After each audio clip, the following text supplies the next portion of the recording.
ನಾನು ರೇವಣ್ಣವ್ರಿಗೂ ಮನವಿ ಮಾಡ್ತೇನೆ. ಈಗ ನಮ್ಮ ಪೊಲೀಸ್ ಅಧಿಕಾರಿಗಳನ್ನು ಪಾಪ ಅವರೇನು ಮಾಡ್ತಾರೆ, ಪೊಲೀಸ್ ಅಧಿಕಾರಿಗಳು ಇಲ್ಲಿ ಶಾಸಕರುಗಳಿರ್ಬೋದು, ಇನ್ನು ರಾಜ್ಯ ಸರ್ಕಾರದಲ್ಲಿ ಅವರಿಗೆ ಇರ್ತಕ್ಕಂಥ ಒಂದು ವ್ಯವಸ್ಥೆ ಈಗ ಪ್ರಾಮಾಣಿಕವಾಗಿ ಕೆಲಸ ಮಾಡಲಿಕ್ಕೆ ಅವ್ರ ಕೈಲೂ ಸಾಧ್ಯ ಇಲ್ಲ. ನಾನು ನೋಡ್ತೀನಿ ಹತ್ತಿರದಿಂದ. ಅವರಿಗೆ ಮನಸ್ಸಿಲ್ಲದೆ ಇದ್ದರೂ ವಿಧಿ ಇಲ್ಲದೆ ಕೆಲವು ವಿಷಯದಲ್ಲಿ ರಾಜಕೀಯದ ಒತ್ತಡಗಳಲ್ಲಿ ಸ್ವಲ್ಪ ಸಮಸ್ಯೆಗಳು ಕೆಲವ್ರಿಗೆ ಆಗ್ತದೆ. ಅದು ಮುಂದೆ ಸರಿಯಾಗ್ತಕ್ಕಂಥದ್ದಕ್ಕೆ ನಿಮ್ಮ ಕೈಲೇ ಇದೆ. ಇವತ್ತು ನೋಡ್ತಾ ಇದ್ದೀರಿ, ನಾನು ನಮ್ಮ ತಾಯಂದಿರಿಗೆ ಸಹೋದರಿಯರಿಗೆ ವಿಶೇಷವಾಗಿ ಈ ಕಾರ್ಯಕ್ರಮದಲ್ಲಿ ಮನವಿ ಮಾಡ್ತಕ್ಕಂಥದ್ದು, ಈ 2,000 ರೂಪಾಯಿ ಕೊಡ್ತಾರಲ್ಲ ಸರ್ಕಾರದಲ್ಲಿ ಗ್ಯಾರಂಟಿ ಸ್ಕೀಮು ಅಂತೇಳಿ ಗೃಹಲಕ್ಷ್ಮಿ ಯೋಜನೆ, ಕೈ ಜೋಡಿಸಿ ನಿಮಗೆ ಮನವಿ ಮಾಡೋದು, ಅದಕ್ಕೆ ಮರಳಾಗಬೇಡಿ. ತಗೊಳ್ಳಿ, ಇಲ್ಲ ಇರಲಿ, ಬರುತ್ತೋ ಬರಲ್ವೋ ಅದೆಲ್ಲ ಇರಲಿ.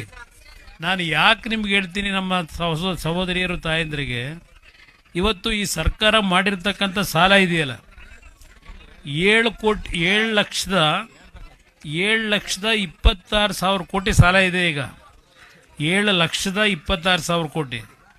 ಇವತ್ತು ನಮ್ಮ ರಾಜ್ಯದಲ್ಲಿ ಪ್ರತಿ ಕುಟುಂಬದಲ್ಲಿರ್ತಕ್ಕಂಥ ಪುರುಷರು ಮತ್ತು ಮಹಿಳೆಯರು ಮತ್ತು ಯುವಕರಿಗೆ ಯಾರಿವತ್ತು ಹುಟ್ಟಿದ್ದಾರೆ ಅವರು ಎಲ್ಲರ ತಲೆ ಮೇಲೆ ಈಗ 1 ಲಕ್ಷ ರೂಪಾಯಿ ಸಾಲದವರೆ ವರ್ಷವರೆ. 1 ಲಕ್ಷ ರೂಪಾಯಿ. ಆ ಸಾಲ ತೀರ್ಸೋದು ಯಾರು? ಇವರೇನು ಪರ್ಮನೆಂಟ್ ಆಗಿರ್ತಾರ ಇಲ್ಲಿ? ಇವ್ರು ಹೋಯ್ತಾರೆ, ಆಮೇಲೆ ಸಾಲ ತೀರ್ಸಕ್ಕೆ ಮುಂದೆ ಬರ್ತಾನಲ್ಲ ಅವನು ಕಷ್ಟಪಡಬೇಕು, ಇಲ್ಲ ನಿಮ್ಮ ಮೇಲೆ ತೆರಿಗೆ ಹಾಕ್ಬೇಕು ಪುನಃ. ಈಗ ನೋಡಿ, ಮೊನ್ನೆ ಈಗ ಒಂದು ವಾರದಿಂದ ಎಲೆಕ್ಟ್ರಿಸಿಟಿ ರೇಟ್ ಜಾಸ್ತಿ ಮಾಡಿದ್ರು, 1 ಯೂನಿಟ್ಗೆ 50 ಪೈಸೆ ಜಾಸ್ತಿ ಮಾಡವ್ರೆ. ಅದೆಲ್ಲದಕ್ಕಿಂತ ಹೆಚ್ಚಾಗಿ ನಮ್ಮ ಸ್ನೇಹಿತರುಗಳಿದ್ದೀರಲ್ಲ, ಎಲ್ಲ ಸ್ವಲ್ಪ ವಯಸ್ಸಾಗಿರೋರು ಸ್ವಲ್ಪ ಇತ್ತೀಚೆಗೆ ಸ್ವಲ್ಪ ಕೆಟ್ಟಿದ್ದೀವಿ ನಾವು. ಈಗ ಬಾಟ್ಲು ತಗೋತೀರಲ್ಲ, ಮೊನ್ನೆ 20 ರೂಪಾಯಿ ಜಾಸ್ತಿ ಮಾಡವ್ರೆ ಚೀಪ್ ಲಿಕ್ಕರಿಗೆ ಹೋದ ವಾರ. ಇದ್ಯಾವುದೋ ನೀವು ಯೋಚನೆ ಮಾಡೋದಿಲ್ಲ. ಅದರಿಂದ ಅವರು ಕೊಡ್ತಕ್ಕಂಥ ದುಡ್ಡೇನಿದೆ ಧರ್ಮಕ್ಕೆ ಕೊಡಲ್ಲ ನಿಮಗೆ, ನಿಮ್ಮ ದುಡ್ಡು, ಅದು ತೆರಿಗೆ ದುಡ್ಡು ನೀವು ಕಟ್ಟುತ್ತೀರಿ. ಪ್ರತಿಯೊಂದು ಇರಣ ಪ್ರತಿಯೊಂದು ನೀವು ಏನು ಮಾರುಕಟ್ಟೆಗೆ ಹೋಗಿ ಖರೀದಿ ಮಾಡ್ತೀರಿ, ಖರೀದಿ ಮಾಡೋ ವಸ್ತು ಮೇಲೆ ನಾವು GST ಹಾಕ್ತೀವಿ, ತೆರಿಗೆ ಹಾಕಿ ಅದೇನು ದುಡ್ಡು ನೀವು ಕಟ್ತೀರಿ ಆ ದುಡ್ಡು ಸರ್ಕಾರದ ಖಜಾನೆಗೆ ಏನು ಹೋಗ್ತದೆ, ಅದರಿಂದ ನಿಮಗೆ ಆ ಕಾರ್ಯಕ್ರಮ ಕೊಡೋದು. ಇವರೇನು ಭಾಳ ದೊಡ್ಡ ಮಟ್ಟದಲ್ಲಿ ವಿಶೇಷವಾಗಿ ಕೊಡ್ತಾರ? ಈಗ ನಾನು ರೈತರ ಸಾಲ ಮನ್ನಾ ಮಾಡ್ಲಿಕ್ಕೆ ಕಾರಣ, ರೈತರು ಭಾಳ ಸಂಕಷ್ಟಕ್ಕೊಳಗಾದರು. ಸಾವಿರಾರು ಜನ ರೈತರ ಕುಟುಂಬದಲ್ಲಿ ಆತ್ಮಹತ್ಯೆ ಪ್ರಕರಣಗಳು ನಡೀತಾ ಇತ್ತು.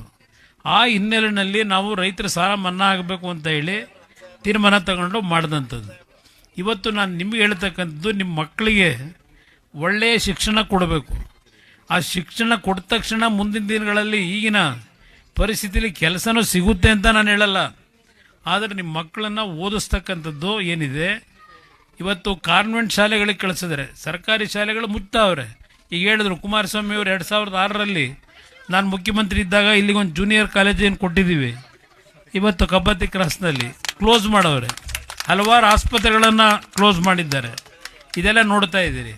ಅದರಿಂದ ಇವತ್ತು ನಮ್ಮ ಕಾರ್ಯಕ್ರಮ ಪ್ರತಿ ಗ್ರಾಮ ಪಂಚಾಯಿತಿ ಕೇಂದ್ರದಲ್ಲಿ 1ನೇ ತರಗತಿಯಿಂದ ನಿಮಗೆ 12ನೇ ತರಗತಿವರೆಗೆ LKG UKGನೂ ಸೇರಿ ಕನ್ನಡ ಮತ್ತು ಇಂಗ್ಲೀಷ್ನ ಮಾಧ್ಯಮದಲ್ಲಿ ನಿಮ್ಮ ಕುಟುಂಬದ ಮಕ್ಕಳಿಗೆ ಇದು ಪುಕ್ಕಟ್ಟೆಯಾಗಿ ಯಾವುದೇ ರೀತಿ ನೀವು ದುಡ್ಡು ಕಟ್ಟಬೇಕಾಗಿಲ್ಲ, ಉಚಿತವಾಗಿ ಶಿಕ್ಷಣ ಕೊಡಿಸ್ತಕ್ಕಂಥ ಕಾರ್ಯಕ್ರಮ ಬರಬೇಕು.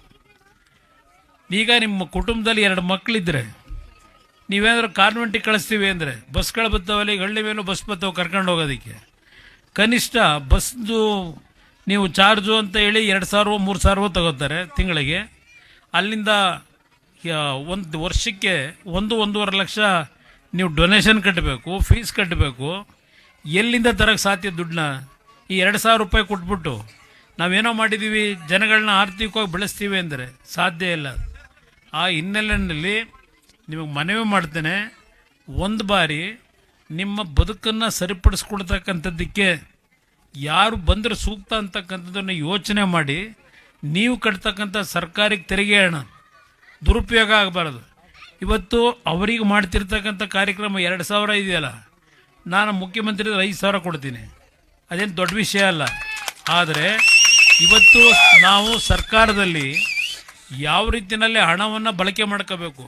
ಇವತ್ತು ನೀರಾವರಿ ಸೌಲಭ್ಯಗಳಿಲ್ಲ, ಮಕ್ಕಳ ಎಜುಕೇಷನ್ಗೆ ಸರ್ಕಾರಿ ಶಾಲೆಯೆಲ್ಲ ಮುಚ್ಚಿ ಕಾನ್ವೆಂಟ್ಗಳಿಗೆ ಅವರ ಶಕ್ತಿ ತುಂಬ್ತಾ ಇದ್ದಾರೆ.